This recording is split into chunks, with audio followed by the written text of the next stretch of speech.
अस्सलाम वालेकुम मेरे सादा से पाकिस्तानियों। मेरा नाम रेहान तारिक है और आप मेरा यूट्यूब चैनल और फेसबुक पेज देख रहे हैं।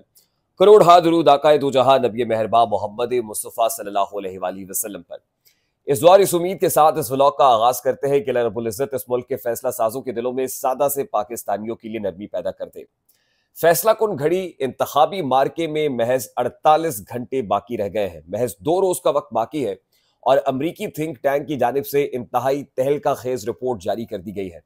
बाइडेन एडमिनिस्ट्रेशन और पाकिस्तानी लोकल एस्टैब्लिशमेंट के सेम पेज पर होने के बाद, यानी chief of the army staff general Asim Munir के दौरे अमेरिका के बाद, जहां बहुत सारी चीजों को लॉक कर लिया गया, अगर ये कहा जाए कि last nail in the coffin साबित हुआ बहुत से लोगों के लिए ये दौरा, उसके बाद अमरीकी थिंक टैंक कुछ रिजर्वेशंस का इजहार कर रहा है पाकिस्तानी इंतखाबात को लेके।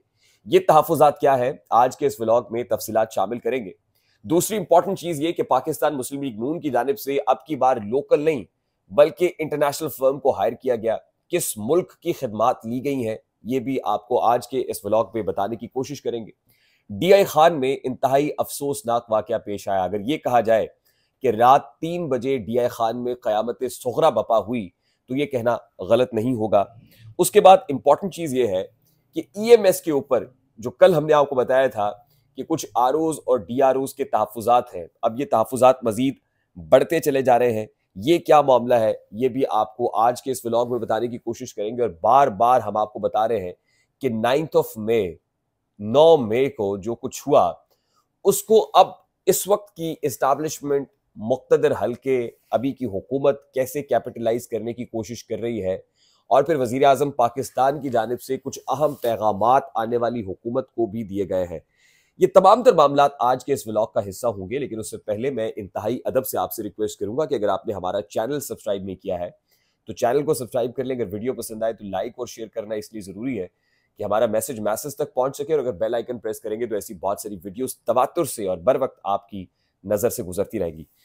मेरे सादा से पाकिस्तानियों, सबसे पहले तो इंपॉर्टेंट चीज यह है कि आज ही जो डीआई खान के अंदर क़यामत सुग़रा बपा हुई, उस पर वजीर आज़म अनवारुल हक काकड़ ने एक इंतबा जारी कर दिया है और वो इंतबा आने वाली हुकूमत के लिए है।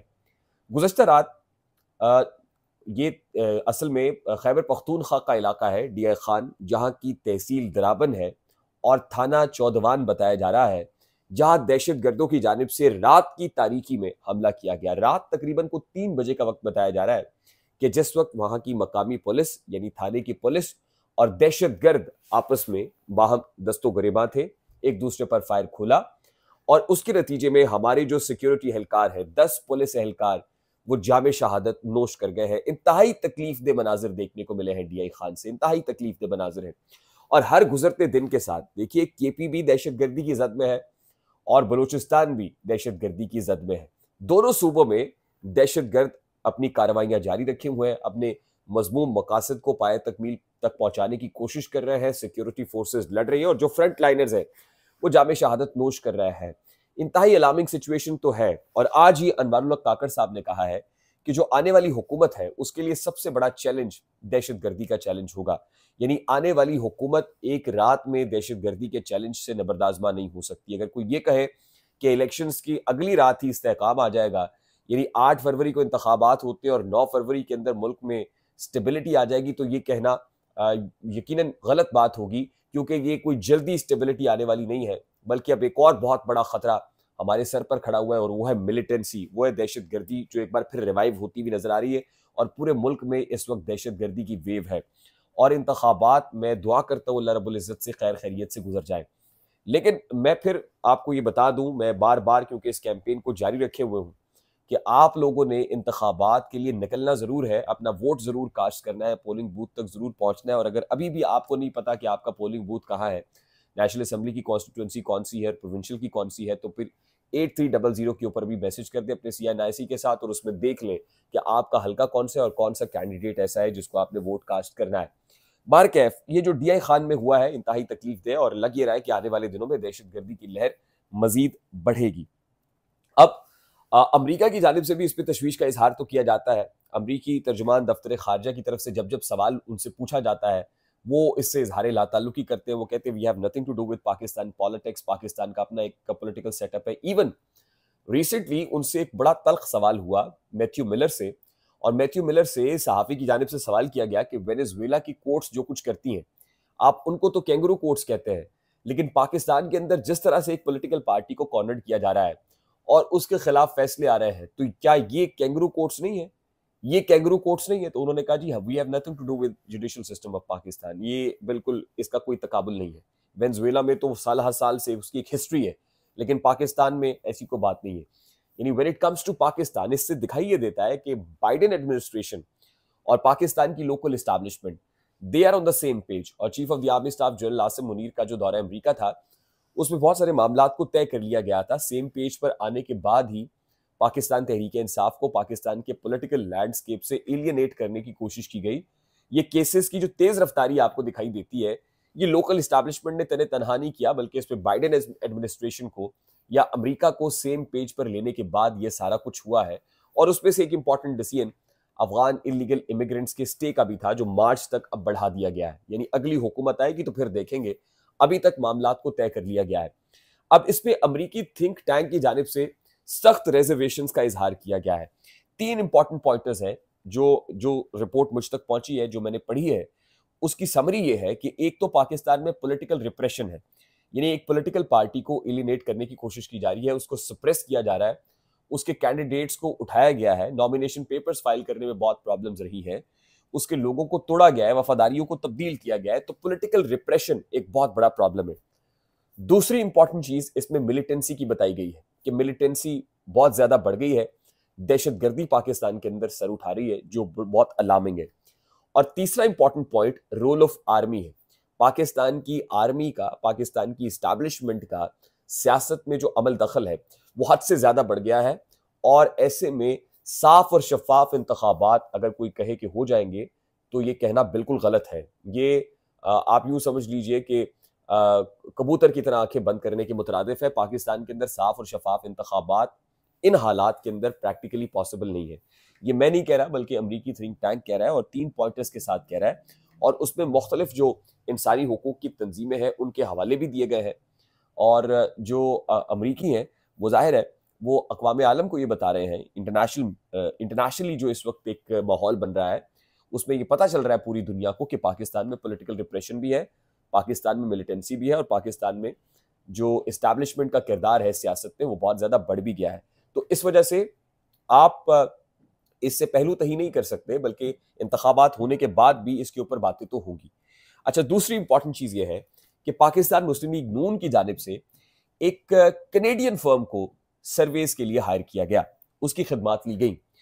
ये वही कनेडियन फर्म है जिसको पाकिस्तान तहरीक इंसाफ ने 2018 के इंतखाबात से पहले हायर किया था। हमारे बावसूख जरा ये बताते हैं कि पाकिस्तान मुस्लिम लीग नून ने अब की बार वही हरबा आजमाया जो पाकिस्तान तहरीक इंसाफ ने 2018 से पहले आजमाया था। और एक कनेडियन जो प्राइवेट एजेंसी है, एक फर्म है, उसको हायर किया गया और ये कहा गया कि सर्वेस कराए। अब जो सर्वेस पाकिस्तान मुस्लिम लीग नून ने कराए हैं वो उन्होंने पैसे दे के कनेडियन फर्म से कराए हैं, और उसमें कोई लोकल मीडिया शामिल नहीं है, उसमें कोई लोकल एजेंसी शामिल नहीं है। अमूमन कहा जाता है जी गैलप के जो जनाब मालिक हैं वो पाकिस्तान मुस्लिम लीग नून के बहुत करीबी हैं, अजीज हैं। किसी का कोई लोकल किसी भी एनजीओ का, किसी जो है इदारे का, पिल्डाट का, गैलप का, दीगर का कोई खिदमात नहीं, बल्कि इस बार कनेडियन फर्म की खिदमात हासिल की गई है। और हमारी इतलात ये है कि कुछ हल्के लाहौर के ऐसे हैं जो बहुत अलार्मिंग है। इवन मेरी तवक्कुआत के बिल्कुल बरखिलाफ हमजा शहबाज के हल्के में कहते हैं कि 4 बार सर्वे कराया गया है, लेकिन हालात कुछ अच्छे नहीं है। रावी चैन नहीं लिख रहा। ख्वाजा साद रफीक के हल्के में 2 से 3 बार सर्वे कराया गया है, लेकिन वहां पर भी हालात खासी चैलेंजिंग है। और मैं आपको बताऊं कि एक और हल्का ऐसा है जहाँ पे जो है वो पाकिस्तान मुस्लिम लीग नून को अपसेट का सामना करना पड़ सकता है, और वो है सलमान अकरम राजा का हल्का। सलमान अकरम राजा, अगर मैं ये कहूँ कि Pakistan Tehreek Insaf backed independent candidates में सबसे अच्छी कैंपेन कर रहे हैं, तो ये कहना गलत नहीं होगा। और अब से कुछ देर बाद जब मैं ये व्लॉग रिकॉर्ड करा रहा हूँ, तो सलमान अकरम राजा और लतीफ खोसा एक प्रेस कॉन्फ्रेंस भी करने जा रहे हैं। तो इस वक्त सबसे मौसर कैंपेन सलमान अकरम राजा कर रहे हैं, तो ये हल्का भी बड़ा क्रूशल है। और अगर इस हल्के से पीटीआई हारती है तो आप समझ लीजिएगा कि फिर पीटीआई को बहुत ज्यादा चांसेस नहीं है लाहौर के अंदर।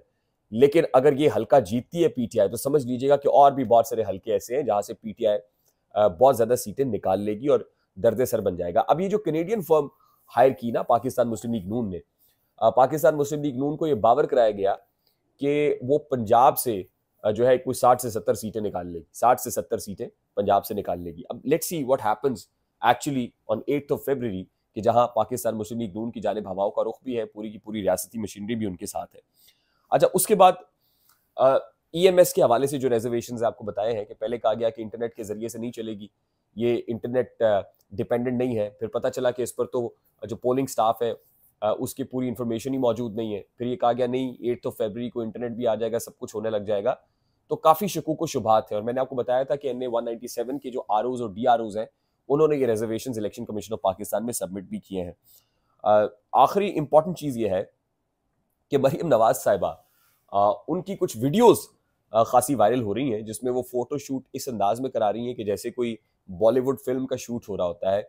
उसमें बाकायदा नोटिंग कहाँ करनी है, सर कहाँ गिराना है, सर कहाँ उठाना है, कहाँ पलके झपकनी है, कहाँ मुस्कुराना है, क्या कहना है, वो सब कुछ। यानी वो लग रहा है कि जैसे पॉलिटिकल कैंपेनिंग के लिए। और ये अभी कुछ देर पहले मरियम औरंगजेब साहिबा ने वो तस्वीर जारी भी की अपने ट्विटर हैंडल के ऊपर कि जो पाकिस्तान मुस्लिम लीग नून की कैंपेन के लिए एक फोटो शूट हो रहा था। अब देखिए, इतने भोंडे अंदाज में आपने जो लोग हायर किए इसको शूट करने के लिए, कम से कम आप उनके मोबाइल फोन ही बाहर रखवा लेते, या उनको पैसे दे कि आपने ये काम कराया है तो डेटा लेके अपने पास कॉपी करते हो, डेटा डिलीट करके उनके कार्ड में से वापस भेज देते।